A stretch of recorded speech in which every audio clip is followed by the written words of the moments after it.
Il était une fois un moment, juste avant que tout change. Pas une explosion, pas un signe visible dans le ciel, rien de spectaculaire en apparence, juste un silence particulier, une légèreté inhabituelle dans la poitrine, comme si quelque chose, quelque part, venait de s'aligner. Tu n'avais aucune raison rationnelle de le sentir, et pourtant, tu l'as senti. Ce moment, ce frisson discret, cette certitude qui monte sans explication, les neurosciences lui donnent aujourd'hui un nom, et les anciennes traditions spirituelles le connaissaient depuis des millénaires sous un autre. Bienvenue sur le code cosmique des élus. Aujourd'hui, on va parler de quelque chose de précis, quelque chose que la majorité des gens ne remarquent jamais parce qu'ils ne savent pas quoi chercher. On va parler des 72 heures les plus importantes de ton cycle d'activation. Ces 72 heures où ton cerveau entre en ce que les neuroscientifiques appellent une phase de réception positive et où l'univers, lui, commence à répondre. 3 signes, 3 signaux, 3 portes. Et si tu es ici en ce moment à écouter ces mots, il y a de fortes chances que tu sois déjà en train de les vivre. Alors reste, parce que ce que tu vas entendre pourrait changer la façon dont tu lis ta propre vie, pour toujours. Laisse-moi commencer par te poser une question. Est-ce qu'il t'est déjà arrivé de traverser une période où tout semblait trop lourd, trop lent, trop fermé, et puis soudainement, sans raison apparente, quelque chose s'est déverrouillé, comme une porte invisible qui s'ouvre, une énergie que tu ne peux pas expliquer, mais que tu ressens dans chaque cellule de ton corps, une clarté qui arrive sans prévenir. Si tu as déjà vécu ça, tu sais exactement de quoi je parle. Et si tu ne l'as pas encore vécu, alors écoute encore plus attentivement. Parce que reconnaître ces signes, avant qu'ils se manifestent pleinement, c'est ce qui sépare ceux qui subissent leur destin de ceux qui l'activent. Voilà ce que la science a découvert et ce que les anciens savaient déjà. Le cerveau humain ne fonctionne pas de façon linéaire. Il ne reçoit pas les signaux du monde de la même manière en permanence. Il passe par des cycles, des phases, des états neurologiques distincts qui déterminent littéralement ta capacité à percevoir les opportunités, à ressentir les connexions invisibles, à manifester ce que tu portes en toi. Les chercheurs en neurosciences cognitives l'ont documenté. Il existe des fenêtres temporelles, des moments précis où le réseau de mode par défaut du cerveau, ce réseau actif dans l'introspection, la créativité et la connexion profonde, entre dans un état d'hyper-réceptivité, un état où les barrières entre le conscient et l'inconscient s'amincissent, où le bruit de fond de l'ego se tait, où quelque chose de plus grand que toi peut enfin se faire entendre. Et ces fenêtres durent en moyenne 72 heures. 72 heures, 3 jours, une fenêtre cosmique. Dans la tradition kabbalistique, le nombre 72 n'est pas anodin. Il représente les 72 noms divins, les 72 portails de compréhension. Dans la numérologie ancienne, 72 est le produit de 8, le chiffre de l'infini et de la régénération, et de 9, le chiffre de l'accomplissement spirituel. 72 heures, c'est le temps qu'il faut au soleil pour traverser 1 degré du zodiaque. C'est aussi, selon plusieurs traditions chamaniques, le temps minimal nécessaire à l'âme pour intégrer une transformation profonde. Coïncidence? Je ne crois pas aux coïncidences, et toi non plus, sinon tu ne serais pas là.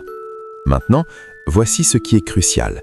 Cette fenêtre de 72 heures ne commence pas de façon aléatoire. Elle est annoncée, précédée, signalée par 3 signes neurologiques et spirituels très précis que ton corps, ton cerveau et ton environnement envoient en même temps comme une symphonie qui se met en accord avant le premier coup d'archet. Ces 3 signes, apprenons à les lire. Le premier signe, et c'est peut-être le plus subtil, celui que presque tout le monde manque, c'est ce que j'appelle le silence intérieur inhabituellement profond. Pas l'absence de pensée, non, le cerveau humain ne s'arrête jamais vraiment de penser. De ce dont je parle, c'est quelque chose de différent. C'est ce moment où le bavardage mental habituel, les inquiétudes, les listes, les jugements, les ruminations, semblent soudainement reculer, comme si on baissait le volume d'une radio qui tournait en bruit de fond depuis des années. Tu existes toujours, tu penses toujours, mais quelque chose de nouveau occupe le devant de la scène. Une présence, une attention différente, comme si une partie de toi qui dormait depuis longtemps commençait doucement à ouvrir les yeux.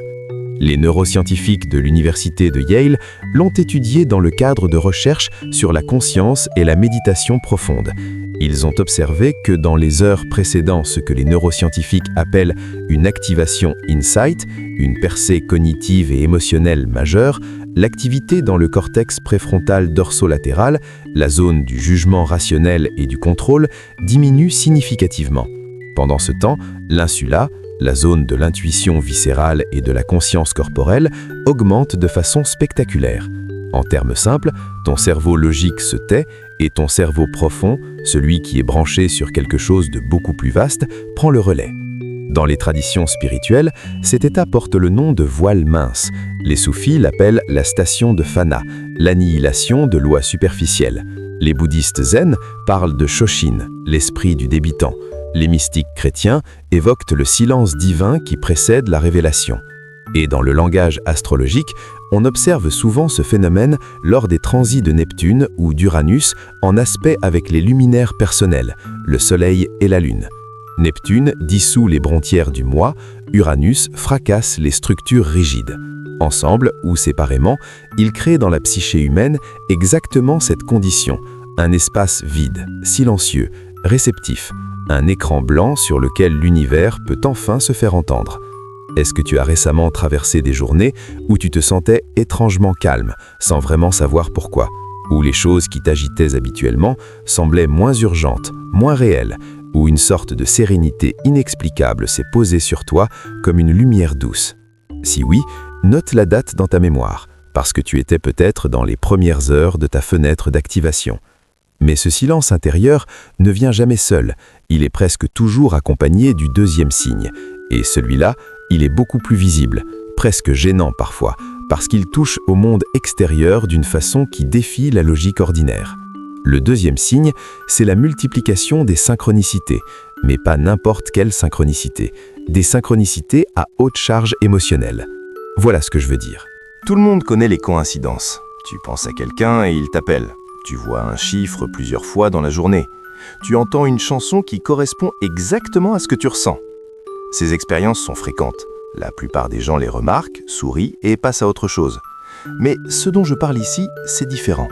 C'est une concentration de synchronicité sur une courte période, 24 à 48 heures, où chaque coïncidence porte en elle une résonance émotionnelle intense. Une sorte de décharge électrique dans la poitrine quand elle se produit. Une certitude physique que ce n'est pas un hasard. Une femme, appelons-la Yasmine, était dans une période de doute profond sur sa vocation professionnelle. Elle hésitait entre rester dans un emploi stable mais étouffant ou plonger dans un projet créatif qui la terrifiait autant qu'il l'excitait. Un matin, elle se réveille et voit sur une vitrine, en se rendant au travail, la phrase exacte qu'elle avait écrite dans son journal intime la veille, mot pour mot. L'après-midi, une inconnue dans le métro lui fait un compliment sur son carnet de croquis, en lui disant « Vous avez un vrai don, il ne faut pas le gâcher ».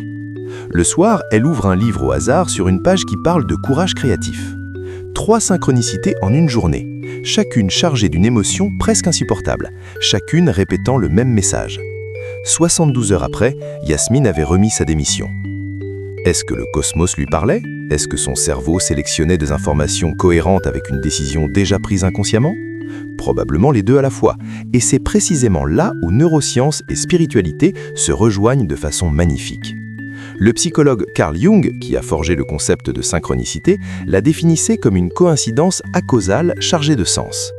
Pas une causalité linéaire, pas un hasard pur, quelque chose entre les deux, un langage que la réalité utilise pour communiquer avec ceux qui ont les yeux assez ouverts pour lire. Les neurosciences modernes ont une explication fascinante pour ce phénomène. Quand le cerveau entre dans sa phase de réception positive, celle dont on parle, le système d'activation réticulaire ascendant, ou SARA, change de configuration. Ce système est le filtre de ton cerveau. Il décide en permanence quelles informations méritent ton attention consciente parmi les millions de stimuli que tu reçois à chaque instant. Normalement, il filtre selon tes priorités habituelles, tes peurs, tes habitudes. Mais dans la phase de réception positive, ce filtre s'ajuste. Il commence à laisser passer des informations qu'il aurait normalement ignorées. Des correspondances, des patterns, des messages qui existaient toujours dans ton environnement, mais que tu ne voyais pas parce que ton cerveau ne les cherchait pas. Ce n'est pas que l'univers envoie soudainement plus de signes, c'est que tu deviens soudainement capable de les recevoir. Et dans le calendrier cosmique, cette sensibilité est particulièrement exacerbée lors des périodes de pleine lune, quand la lumière lunaire amplifie les tensions électromagnétiques et les émotions refoulées, ou lors de transits de Mercure en trigone avec Jupiter, qui ouvrent les canaux de communication entre le monde visible et le monde des synchronicités. Les natifs de signes fixes, comme le taureau, le scorpion, le lion et le verseau, vivent ces fenêtres avec une intensité particulièrement marquée, car leur nature même est de sentir les vérités profondes avant de les comprendre. Mais attention, reconnaître les synchronicités ne suffit pas. Il y a un troisième signe, et c'est lui, selon moi, le plus puissant de tous, parce qu'il est à la fois le plus physique et le plus mystérieux, et parce qu'il est souvent mal interprété, parfois même perçu comme quelque chose de négatif, alors qu'il est en réalité la signature la plus claire que tu es sur le point de traverser une porte. Le troisième signe, c'est l'agitation du corps sans cause identifiable. Laisse-moi t'expliquer précisément ce que j'entends par là. Dans les 24 à 48 heures qui précèdent l'ouverture complète de la fenêtre de réception positive, beaucoup de personnes, surtout celles qui sont naturellement sensibles, empathiques ou ce que certains appellent les élus énergétiques, ressentent des manifestations physiques inexplicables. Une chaleur dans la poitrine ou dans les mains, des frissons qui traversent le corps sans raison thermique, une sensation de légèreté ou au contraire une lourdeur dans les jambes. Des réveils spontanés entre 3 et 4 heures du matin, ce que la tradition soufie appelle l'heure du voile mince. Parfois une accélération du rythme cardiaque au repos, parfois au contraire une respiration qui devient profonde et lente toute seule, comme si le corps se préparait à quelque chose. Ces sensations ne sont pas de l'anxiété, ce n'est pas une maladie, ce n'est pas non plus une simple fantaisie de l'imagination. La neurobiologie a une explication précise. Lorsque le cerveau est sur le point d'entrer dans un état de transformation, une reconfiguration majeure des réseaux neuronaux, le système nerveux autonome envoie des signaux préparatoires à l'ensemble du corps. C'est le même mécanisme que tu as avant une grande décision, avant un moment de vérité. Sauf que dans ce cas, la décision ne vient pas de toi, elle vient de quelque chose de plus profond que ta volonté consciente. Le système limbique, le cerveau émotionnel ancestral, a des connexions directes avec le cœur, les intestins, la peau. C'est pourquoi les émotions profondes se ressentent dans le corps avant d'atteindre la conscience. Avant que ton mental comprenne ce qui se passe, ton corps sait déjà. Ton corps a toujours su. Dans les traditions indigènes d'Amérique du Sud, les chamans parlent du temblor de l'alma, le tremblement de l'âme, comme d'un signe sacré que l'esprit est sur le point de recevoir une transmission importante. En Inde, les maîtres de la Kundalini décrivent des Shaktipat, des activations d'énergie qui se manifestent d'abord comme des tremblements, des chaleurs ou des sensations de courant électrique dans la colonne vertébrale. Dans la Kabbale hébraïque, on parle du Ratso Vacho, le mouvement d'oscillation entre l'expansion et la contraction de l'âme, visible dans le corps comme une instabilité physique précédant une percée spirituelle. Ces cultures ne se connaissaient pas, ces traditions ne partageaient pas leurs textes, et pourtant elles décrivent exactement le même signe, exactement le même signe. Et si aujourd'hui la neuroscience vient confirmer ce que ces traditions décrivaient en termes symboliques, que le corps envoie des signaux avant les grandes transformations neuronales, alors peut-être que l'abîme entre science et spiritualité n'a jamais été aussi grand qu'on nous l'a fait croire.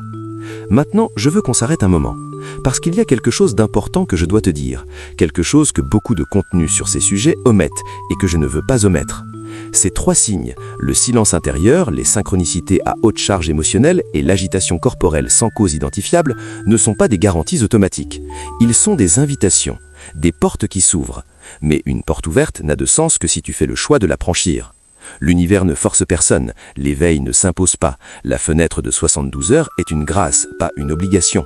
Et comme toute grâce, elle peut être manquée si on ne sait pas la reconnaître, ou si on la noie dans le bruit, la distraction, la peur. Combien de fenêtres d'activation as-tu peut-être manqué dans ta vie parce que tu ne savais pas ce que c'était? Combien de fois as-tu ressenti ce silence étrange et tu t'es dit « je dois être fatigué » ? Combien de synchronicités as-tu balayé d'un haussement d'épaule? Combien de réveils nocturnes as-tu maudits au lieu de les écouter? Ce n'est pas une remarque, c'est une question que je te pose avec tout l'amour possible. Parce que la réponse dit quelque chose d'essentiel sur là où tu en es dans ton chemin.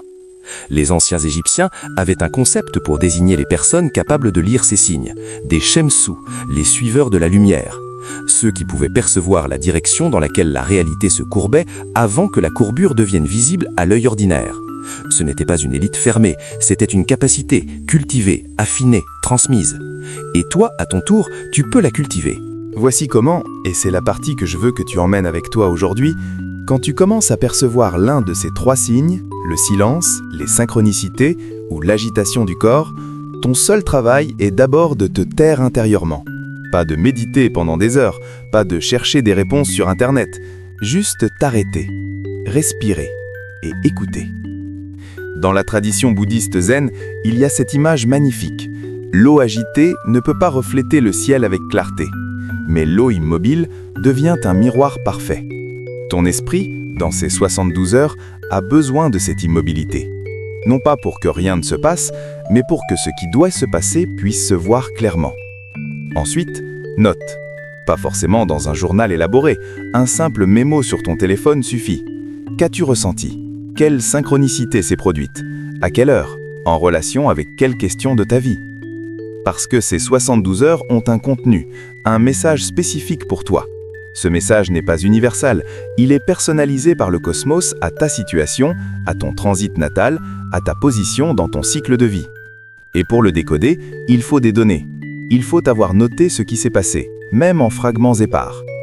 Et enfin, peut-être le plus difficile, fais confiance. Fais confiance au silence. Fais confiance aux coïncidences. Fais confiance au tremblement de ton corps. Même si l'action que cela te demande de prendre semble irrationnelle, même si elle fait peur, même si elle ne rentre pas dans le plan que tu avais établi pour ta vie. Parce que la fenêtre des 72 heures ne pointe jamais vers la sécurité. Elle pointe toujours vers la vérité. Et ces deux choses ne sont pas toujours les mêmes. Je veux te parler d'un homme, appelons-le Marcus, que j'ai eu la chance de rencontrer lors d'un séminaire sur la conscience et la transformation. Marcus était ingénieur, rationnel jusqu'aux os. Il venait au séminaire, disait-il, par curiosité intellectuelle, pas par croyance. Il m'a raconté une histoire. Un soir de novembre, il se retrouve dans un état qu'il n'arrive pas à qualifier. Un silence intérieur si profond, disait-il, qu'on aurait dit que le monde avait mis le volume sur 0.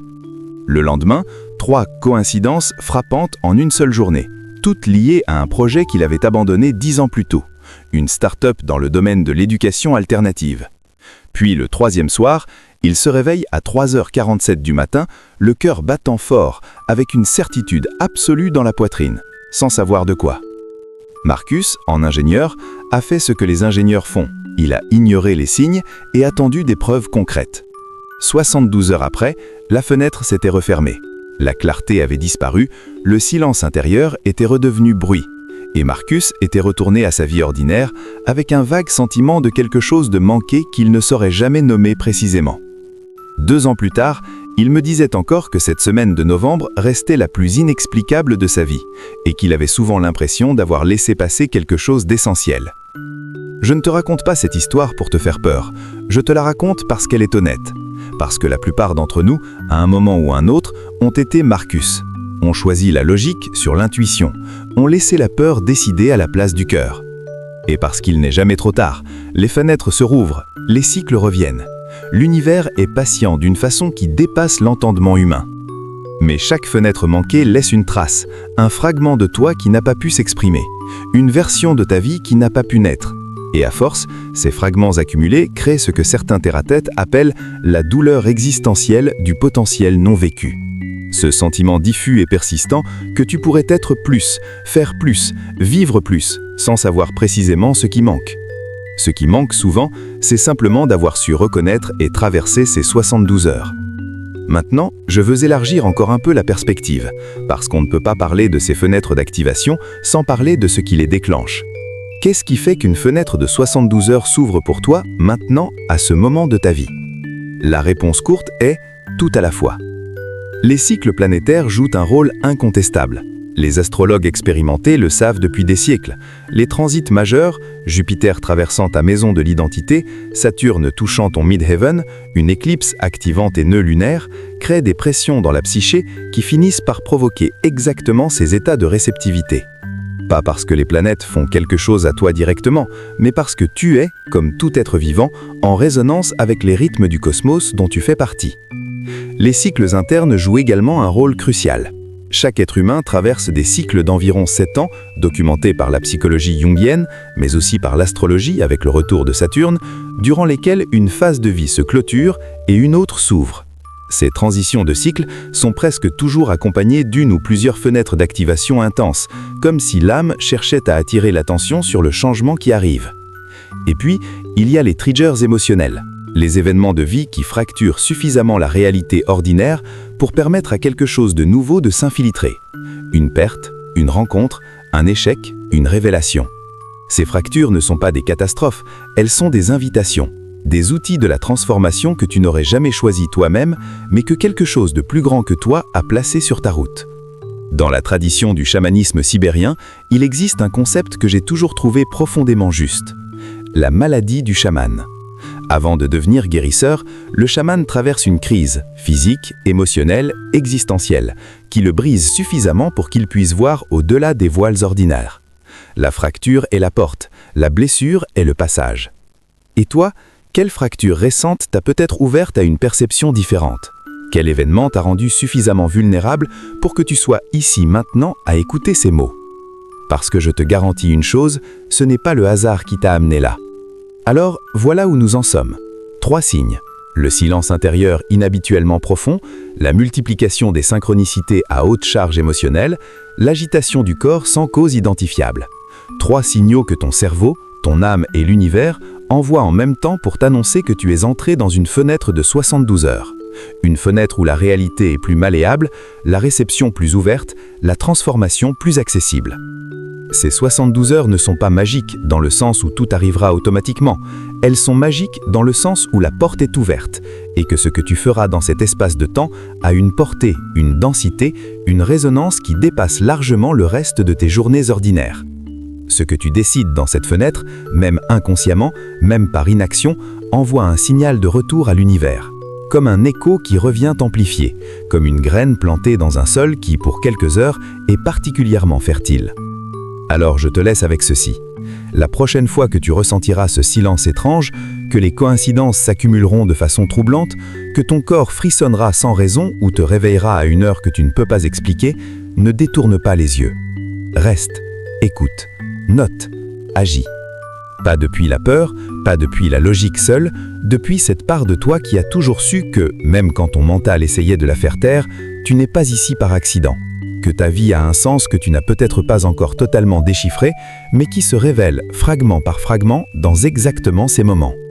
Tu es un être de réception, un être de perception, un élu, non pas dans le sens d'une élite qui se croit supérieure, mais dans le sens littéral du terme, quelqu'un qui a été choisi pour voir, quelqu'un dont la conscience est calibrée pour capter des fréquences que d'autres n'entendent pas encore. Et ces 72 heures sont ton heure, ta fenêtre, ton signal. Ne la manque pas. À très bientôt sur Le Code Cosmique des Élus, parce qu'il reste encore tant à révéler.